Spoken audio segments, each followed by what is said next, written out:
ನಮಸ್ಕಾರ. News first ಎಜುಕೇಷನ್ಗೆ ಸ್ವಾಗತ. ನಾನು ನವೀನ್ ಕುಮಾರ್. ಸರ್ಕಾರಿ ಉದ್ಯೋಗದ ನಿರೀಕ್ಷೆಯಲ್ಲಿರೋ ಅಭ್ಯರ್ಥಿಗಳಿಗೆ ರಾಷ್ಟ್ರೀಯ ಶೈಕ್ಷಣಿಕ ಸಂಶೋಧನೆ ಮತ್ತು ತರಬೇತಿ ಮಂಡಳಿ NCERT ಭರ್ಜರಿ ಸಿಹಿ ಸುದ್ದಿಯನ್ನು ಕೊಟ್ಟಿದೆ.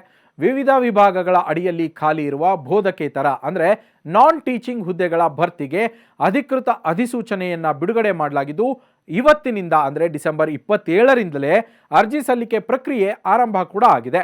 ಆಸಕ್ತ ಮತ್ತು ಅರ್ಹ ಅಭ್ಯರ್ಥಿಗಳು ಜನವರಿ 16, 2026 ಒಳಗೆ NCERTಯ ಅಧಿಕೃತ ವೆಬ್ಸೈಟ್ ಆದ ncert.nic.in ಮೂಲಕ ತಮ್ಮ ಅರ್ಜಿಗಳನ್ನು ಆನ್ಲೈನ್ನಲ್ಲಿ ಸಲ್ಲಿಸಬಹುದು. ಇನ್ನು ಎಷ್ಟು ಹುದ್ದೆಗಳಿವೆ ಅಂತ ನೋಡೋದಾದರೆ, ಈ ನೇಮಕಾತಿ ಅಭಿಯಾನದ ಮೂಲಕ ಒಟ್ಟು 173 ಹುದ್ದೆಗಳನ್ನು ಭರ್ತಿ ಮಾಡಲಾಗ್ತಾ ಇದೆ. ಇದರಲ್ಲಿ ಗ್ರೂಪ್ ಎ ಅಡಿಯಲ್ಲಿ 138 ಹುದ್ದೆಗಳು, ಗ್ರೂಪ್ ಬಿ ಅಡಿಯಲ್ಲಿ 26 ಹುದ್ದೆಗಳು ಮತ್ತು ಗ್ರೂಪ್ ಸಿ ಅಡಿಯಲ್ಲಿ 9 ಹುದ್ದೆಗಳನ್ನು ಮೀಸಲಿಡಲಾಗಿದೆ. ಪ್ರಮುಖವಾಗಿ ಬಿಸ್ನೆಸ್ ಮ್ಯಾನೇಜರ್ ಮತ್ತು ಜೂನಿಯರ್ ಹಿಂದಿ ಅನುವಾದಕ ಸೇರಿದಂತೆ ವಿವಿಧ ಹಂತದ ತಾಂತ್ರಿಕ ಮತ್ತು ಆಡಳಿತಾತ್ಮಕ ಹುದ್ದೆಗಳಿಗೆ ನೇಮಕಾತಿ ನಡೀತಾ ಇದೆ. ಪ್ರತಿ ಹುದ್ದೆಗೂ ಬೇರೆ ಬೇರೆ ವಿದ್ಯಾರ್ಹತೆ ನಿಗದಿಪಡಿಸಲಾಗಿದ್ದು, ಸೂಪರಿಂಟೆಂಡಿಂಗ್ ಎಂಜಿನಿಯರ್ ಹುದ್ದೆಗೆ ಎಲೆಕ್ಟ್ರಾನಿಕ್ಸ್ ಅಥವಾ ಮಾಹಿತಿ ತಂತ್ರಜ್ಞಾನದಲ್ಲಿ ಇಂಜಿನಿಯರಿಂಗ್ ಪದವಿಯೊಂದಿಗೆ 12 ವರ್ಷದ ಅನುಭವವನ್ನು ಕೇಳಲಾಗಿದೆ.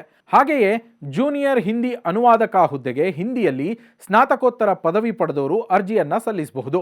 ಅರ್ಜಿ ಸಲ್ಲಿಸೋದಕ್ಕೆ ಬಯಸೋ ಅಭ್ಯರ್ಥಿಗಳು ಮೊದಲು ಅಧಿಕೃತ ವೆಬ್ಸೈಟ್ನ ವೇಕೆನ್ಸಿ ವಿಭಾಗಕ್ಕೆ ಭೇಟಿ ನೀಡಿ ನಾನ್ ಟೀಚಿಂಗ್ ರಿಕ್ರೂಟ್ಮೆಂಟ್ 2025 ಲಿಂಕ್ ಅನ್ನು ಕ್ಲಿಕ್ ಮಾಡಬೇಕು.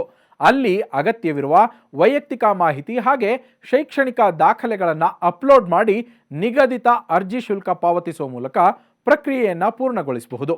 ವಯೋಮಿತಿ ಮತ್ತು ಮೀಸಲಾತಿ ಕುರಿತಾದ ಹೆಚ್ಚಿನ ವಿವರಗಳಿಗಾಗಿ ಅಭ್ಯರ್ಥಿಗಳು ಅಧಿಸೂಚನೆಯನ್ನು ಕೂಲಂಕಷವಾಗಿ ಪರಿಶೀಲಿಸಲು ಸೂಚಿಸಲಾಗಿದೆ.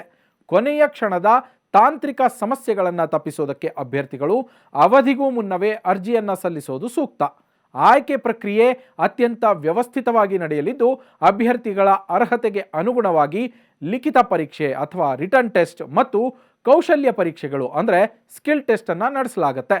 ತದನಂತರ ಆಯ್ಕೆಯಾದ ಅಭ್ಯರ್ಥಿಗಳನ್ನು ಸಂದರ್ಶನ ಮತ್ತು ಮೂಲ ದಾಖಲೆಗಳ ಪರಿಶೀಲನೆಗೆ ಆಹ್ವಾನಿಸಲಾಗುತ್ತೆ.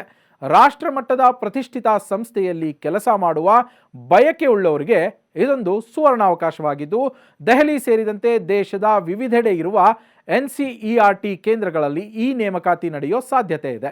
ಒಟ್ಟಾರೆಯಾಗಿ 2025 ವರ್ಷಾಂತ್ಯದಲ್ಲಿ ಉದ್ಯೋಗಾಕಾಂಕ್ಷಿಗಳಿಗೆ ಇದೊಂದು ಉತ್ತಮ ಉಡುಗೊರೆಯಾಗಿ ಮೂಡಿಬಂದಿದೆ. ಮತ್ತಷ್ಟು interesting ಕಂಟೆಂಟ್ಗಾಗಿ news first education subscribe ಮಾಡಿ.